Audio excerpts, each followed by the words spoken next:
La traite des êtres humains demeure un problème important sur le continent africain consistant à l'exploitation de personnes vulnérables. Parmi les victimes se trouvent également femmes et enfants contraints aux travaux forcés ainsi qu'à la prostitution. Face à la croissance du phénomène, le Togo et le Gabon marquent leur engagement. Les deux pays viennent de mettre en place un projet transfrontalier. Ce projet permettra de renforcer la gestion de la migration et surtout la lutte contre la traite des êtres humains. Ceci permettra également au Togo et au Gabon de renforcer les cadres normatifs des politiques et des mécanismes nationaux en matière de migration mixte, sans oublier le système de protection des enfants. Sur une année, les deux pays vont tout mettre en œuvre pour démanteler les réseaux criminels transnationaux. Rappelons que la traite des êtres humains consiste à prendre le contrôle de personnes par la ruse ou par la force en vue de leur exploitation ou pour tirer des avantages économiques.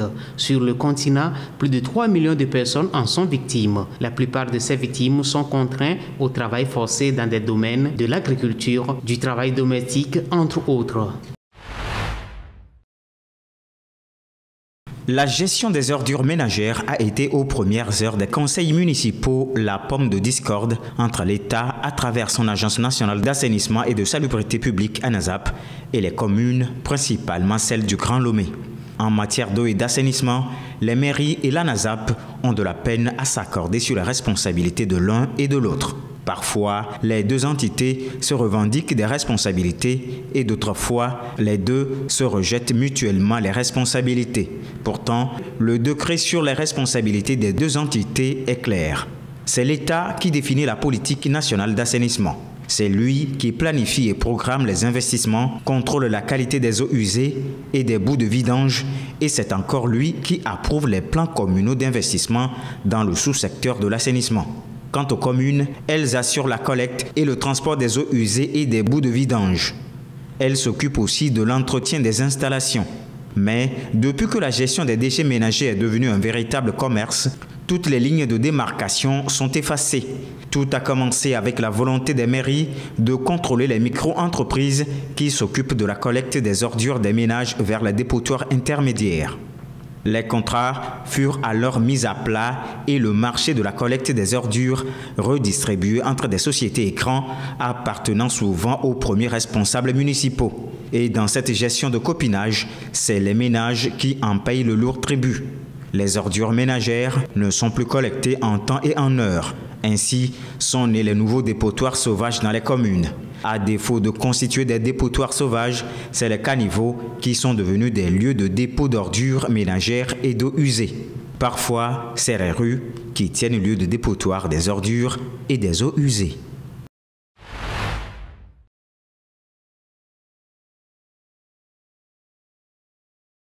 Le Togo a régulièrement été confronté à des interruptions de fourniture d'électricité ayant eu des impacts majeurs sur les secteurs économiques et sociaux. En 2024, des coupures fréquentes avaient paralysé plusieurs activités, affectant la productivité des entreprises et compliquant le quotidien des ménages.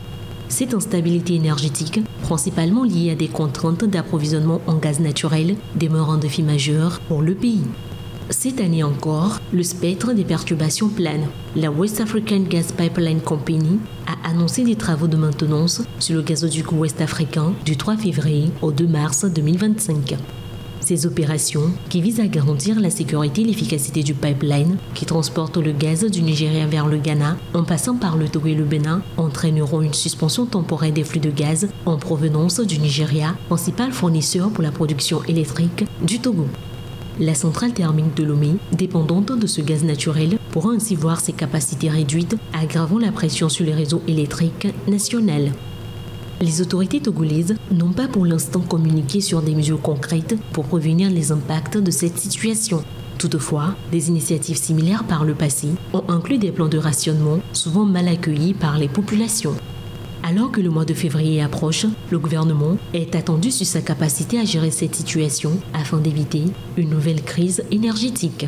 La question reste de savoir si des alternatives ou des plans d'urgence seront mis en œuvre à temps pour préserver les activités économiques et le bien-être des citoyens.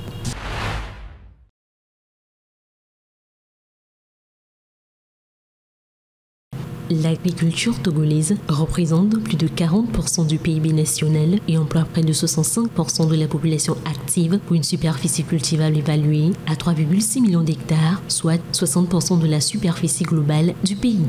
Au Togo, la production agricole est aujourd'hui marquée et orientée par des impératifs alimentaires locaux avec plusieurs cultures vivrières, d'exportation et des cultures de rente comme le coton, le café-cacao ou plus récemment le soja. Les cultures vivrières représentent aujourd'hui 70% de l'ensemble de la production agricole togolaise. Plutôt destinées à la consommation locale et nationale, elles sont moins disponibles pour une commercialisation extérieure. Les céréales en moyenne représentent 56% de l'approvisionnement calorique total des produits végétaux.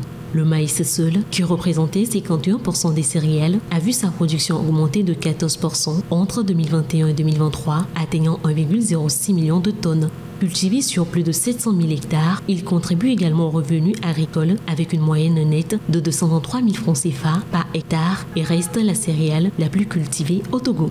Il est suivi du riz, du sorgho et du blé.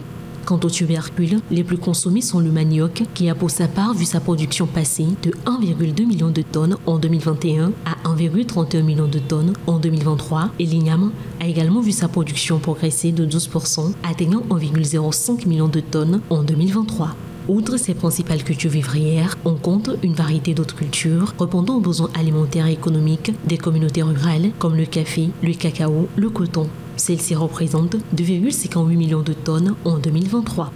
Malgré cette progression, des défis persistants restent à relever, tels que le faible accès au crédit bancaire et la vulnérabilité face aux aléas climatiques.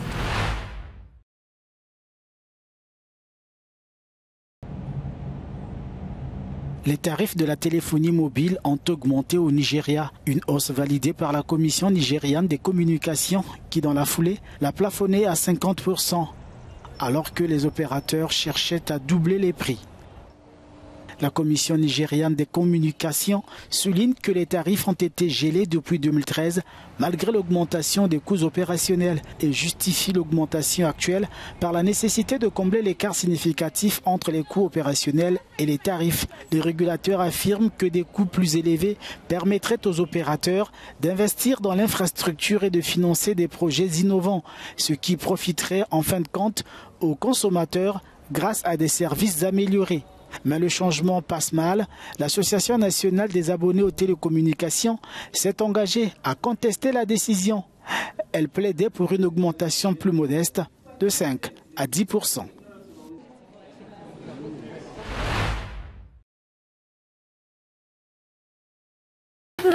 Sur les routes dans la région de Minova, les habitants fuient. Les uns pour rejoindre Goma par le lac Kivu, les autres pour descendre vers le sud, vers Kaélé ou Bukavu pour se mettre en sécurité, loin des combats entre les rebelles du M23 et l'armée congolaise. On était en train de dormir. Le matin, nous avons entendu des tirs en provenance des collines et voilà. Nous sommes en train de fuir, mais nous ne savons pas où nous allons aller. L'avancée sur Minova et d'autres localités par le M23 a été confirmée par l'armée congolaise et par le gouverneur du Sud Kivu. À Minova, nous avons plus de 600 000 personnes qui ont quitté le nord, qui ont fui les zones de Lumbishi, Numbi, ainsi de suite, pour se retrouver à Minova. Et lorsque l'ennemi a pris Minova, bon, les gens foncent, ils errent, il y en a qui se noient dans le lac parce qu'ils essaient de fuir, ils ne savent pas où fuir. Et donc, il y a une catastrophe humanitaire. Nombre de déplacés arrivent ici, sur le site du quartier Lac Vert Boulengo à Goma. Des tentes à perte de vue. Dans le camp, le désespoir gagne du terrain chez les déplacés. Certains vivent ici depuis des mois, parfois des années, depuis le début du conflit avec le M23 fin 2021. Déplacé du territoire de Massissi, Pacifique Kawanje vit ici depuis un peu plus d'1 an déjà. Je suis tellement triste de voir que Minova est tombée aux mains de l'ennemi parce que les gens de là-bas sont nos frères. Ils nous amenaient de l'aide, de la nourriture. Alors de voir qu'eux aussi se retrouvent dans les mêmes difficultés qu'on a vécues depuis 2 ans, je n'ai plus de joie. Le seul espoir que je peux avoir, c'est d'apprendre que les rebelles du M23 sont chassés de chez nous. Et là, on aura l'espoir de rentrer à la maison. Sur le marché de Virunga à Goma, cette nouvelle avancée des rebelles se fait déjà ressentir. Jusqu'ici, Minova était l'un des rares villages qui approvisionnait la ville en denrées alimentaires. Selon ces vendeuses, depuis lundi, plus aucun véhicule transportant des légumes n'est arrivé de Minova. Elles redoutent des pénuries et des hausses de prix. On demande aux autorités de nous aider. Est-ce que c'est comme ça qu'on va vivre? La route sur les eaux qu'on empruntait est bloquée et même la route venant de Rutshuru est fermée. C'est de là que la nourriture et les vivres arrivent. Que les autorités du pays aient pitié de nous parce que nous ne savons pas quoi faire. Les craintes sont les mêmes à Nzulo, dans la périphérie de Goma où les déplacés arrivent par centaines. Nzulo était comme un carrefour, mais depuis l'arrivée de ces déplacés, les choses ont changé. Nous, habitants de Nzulo, nous ne savons plus quoi faire. Nous ne cultivons pas et nous vivons grâce au lac Kivu. Mais avec la prise de Minova, il sera probablement fermé, ce qui nous rend très inquiets. Cette nouvelle avancée des rebelles du M23 risque d'asphyxier davantage Goma, la capitale provinciale du Nord Kivu. Selon le gouverneur du Sud Kivu, la riposte est en train de s'organiser pour reprendre les territoires conquis par le M23. Au lendemain de l'adoption du nouveau code électoral, le député Jean-Valentin Leyama reçoit dans son QG du quartier Cité Damas, dans le 5e arrondissement de Libreville.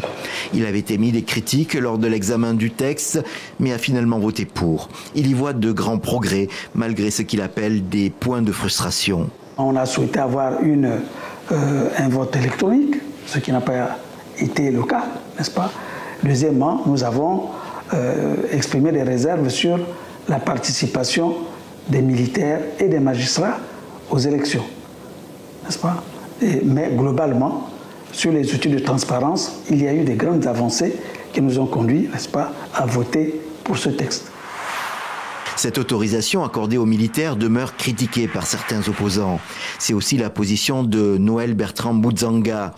L'universitaire a présidé la commission politique lors du dialogue national en 2017.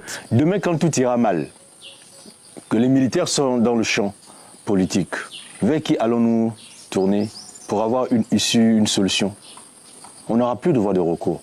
Et je pense que c'est une erreur que nous commettons à vouloir faire des militaires des acteurs politiques. Mais à Libreville, les militaires arrivés au pouvoir le 30 août 2023 ont beaucoup de partisans. Ainsi, Séraphin Mundunga, nommé président du Conseil économique, social et environnemental. Ancien ministre d'Ali Bongo, il était parti en exil après les violences post-électorales de 2016. Il est aujourd'hui un fervent défenseur du général Oligui Nguema. Pourquoi voulons-nous nous priver dans notre pays de ce que ce soit les militaires qui ont libéré le pays, qui puissent d'abord asseoir le processus de démocratisation qui est aujourd'hui buriné dans la constitution gabonaise et qui commence à être appliqué avec le nouveau code électoral. Nous pensons que les Gabonaises et les Gabonais ont tout à gagner à faire que cette démocratie soit consolidée par ceux qui ont commencé à libérer le Gabon et par ceux qui ont conçu la nouvelle constitution. Désormais doté de ces textes fondateurs, le Gabon peut lancer un cycle d'élections qui mettront fin à la transition.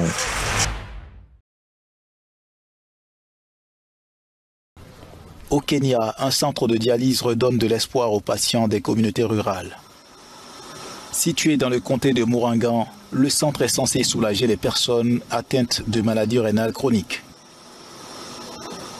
Il y a 3 ans, nous avons constaté une tendance croissante parmi notre population où de plus en plus de personnes avaient besoin de services de dialyse. Nous nous sommes associés à l'université Jomo Kenyatta grâce à un banc de recherche de Vilgro Africa et avons entrepris une étude sur la modalité disponible pour le traitement des maladies rénales chroniques dans le comté de Murangan, un comté du Kenya particulièrement touché par cette maladie.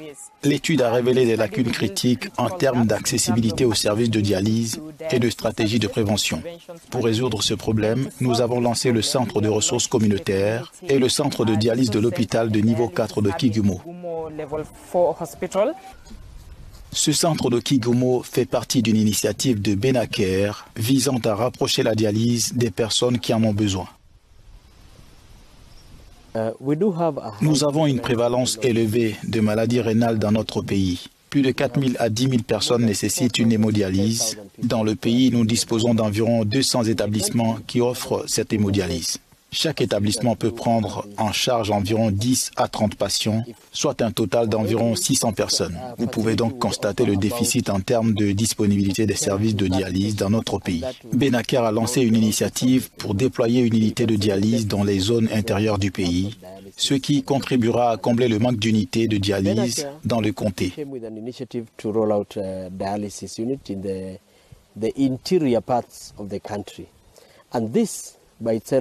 Will help bridge the gap of availability of dialysis units in the county. Les longues distances à parcourir pour les dialyses sont désormais un lointain souvenir dans une communauté à fort taux de prévalence de la maladie de rein. Et ce sont les patients qui en parlent le mieux. Je devais voyager sur de longues distances et je souffrais beaucoup parce que j'avais besoin de transport. Et sans argent, je ne pouvais pas y parvenir. Maintenant, Dieu a supprimé tout ce trajet et l'a amené dans notre région. Quand je suis arrivé ici, ma petite fille m'a dit que je n'aurais plus besoin de parcourir une si grande distance car une machine allait être installée dans notre village. Elle m'a conseillé d'y aller lors de ma prochaine visite. Et j'ai accepté. Maintenant, j'ai de l'espoir pour la vie. Les services de l'hôpital de niveau 4 de Kigumo sont principalement couverts par le régime national d'assurance SHA ou encore Kangata KR, la mutuelle santé introduite par le comté de Muranga.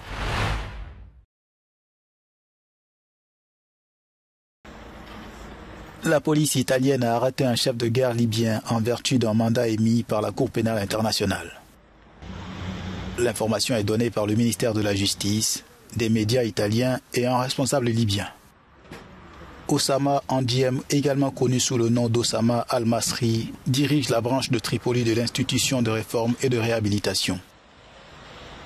Il s'agit d'un réseau tristement célèbre de centres de détention gérés par les Forces spéciales de défense, SDF, soutenus par le gouvernement libyen.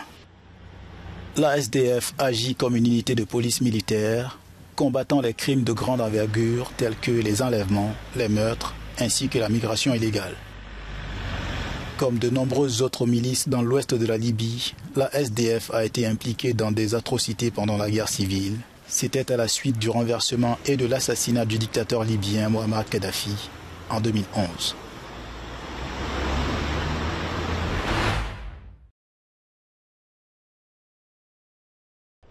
Afin d'obtenir intégralement le cessez-le-feu à Gaza, l'Égypte s'engage.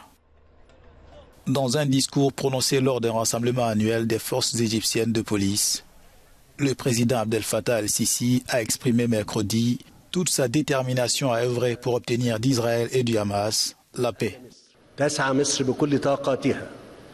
L'Égypte emploie toutes ses forces et par des efforts sincères de rejeter la violence et de chercher la paix. L'accord de cessez-le-feu dans la bande de Gaza témoigne de ses efforts inlassables et de ces efforts continus que l'Égypte déploie aux côtés de ses partenaires dans ce sens. Nous pousserons de toutes nos forces pour mettre en œuvre cet accord dans son intégralité, dans le but d'arrêter l'effusion de sang de nos frères palestiniens et de restaurer les services dans la bande de Gaza afin qu'elle devienne viable et d'empêcher toute tentative de déplacement en raison de ces circonstances difficiles, car il s'agit d'une question que l'Égypte rejette catégoriquement, afin de préserver l'existence même de la cause palestinienne.